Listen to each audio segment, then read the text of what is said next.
Here's Rob Parker talking about soccer and baseball. But I'm here to tell you that it won't be long, TJ, and I'm going to give it 25 years, that soccer and baseball will overthrow the NFL and become the biggest things in this country. And I'm going to give you the reasons why. It's not some hate on the NFL. The NFL's great. It's Sunday. It's once a week. It's perfectly put together. But here's what I think most people aren't thinking about. In this country, as it turns, TJ, more and more Hispanic, and it is, they will be the majority in this country. And it ain't 200 years from now, okay? It just isn't. Look at the statistics. Look at the predictions. And when you talk about Hispanic people, not that they don't love football and they don't love any other sports, TJ, crazy about soccer, crazy about baseball. Okay, so there's a bunch of there's a lot to it. Okay, and the one part that he has, at least he's in the neighborhood of being correct, is in the growth of the Hispanic, the Latino population in the United States. Okay, in the last 21 years, it went from we were 13% Latino to 19% Latino. That's a 54% growth, far and away the largest amount of growth. And the geography continues to spread as well, right? It's not just in Southern California. It's not just in Texas. It's Mexican people are coming in and coming to the country and being successful, or being, families are being born here. And it's not, they're expanding, the Hispanic population expanding to many, not just Southern Texas and Southern California, all over the country.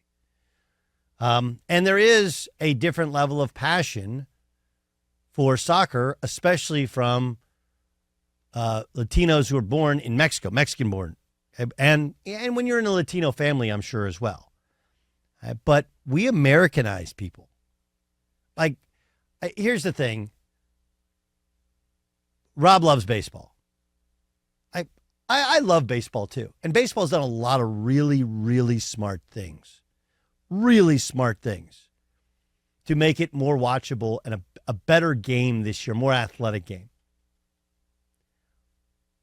But there are no metrics that say that baseball is going to increase in popularity when every number is pointing down. Right? What they did was a Hail Mary to try and get the suburbs back on board with baseball. In regards to soccer, honestly, we need to shut the fuck up about soccer being the sport of the future. I'm 47 years old. Every year of my life, soccer's been the sport of the future. Okay? It doesn't mean that soccer's not awesome. It's just not our thing. And soccer's not going to become the most popular sport in America, or more popular than the NFL, because the Latino population likes it. The moment that soccer becomes on any level popular with the major sports, including baseball, like, we can sit there and go like, well, you look at what they did last night in the Rose Bowl, and that's one game. Okay, baseball has 162 fucking games, right? They put 4 million people in Dodger Stadium, right? And obviously, and it's not nearly as popular as NFL football. I mean, go and look at the TV numbers. They're ridiculous. There's a bunch of other demographics he's not taking into account, right? Which is that just because you're Latino and you may be a soccer fan, it doesn't mean that you're a sports fan. Right? This is it, and you're not as avid, and it's hard to gamble on. Soccer's hard to bet on. Football is. That's why football's so popular. But here's the thing. Soccer will reach some level of popularity in the tier 1 sports when you go to a kid's high school and you say, who are the 10 best athletes, and even one of them plays soccer.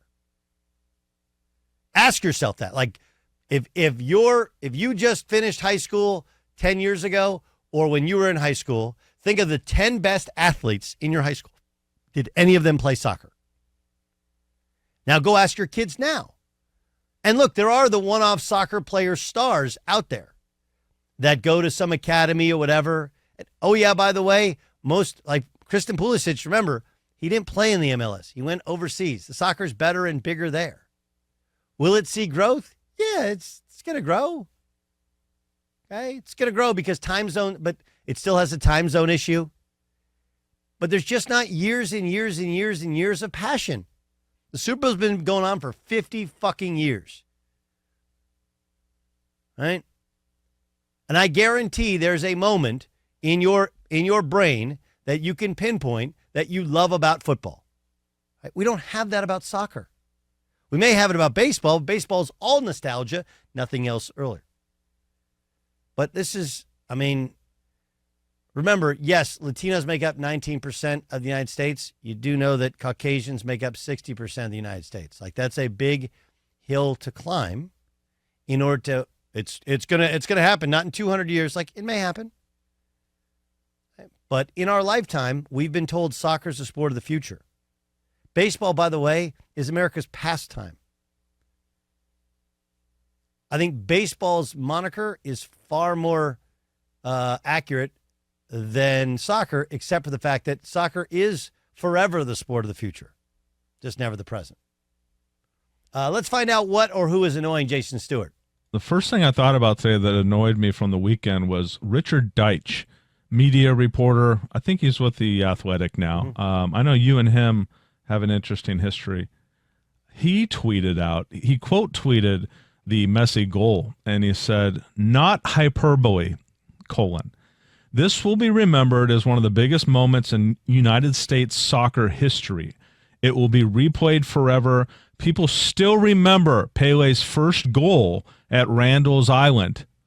It will matter." You know who doesn't remember Pele's first goal? Me. The two people talking. John Ramos. Oh, let me just start. Okay, so here, Richard Deitsch covering media on TV, covering media in print, is like it's not because he's blocked me. It's because I just call bullshit. Right? To Richard Deitsch, the things that resonate on are soccer, women's basketball, right? Like and oh yeah, by the way, like he's completely playing to an audience where he doesn't.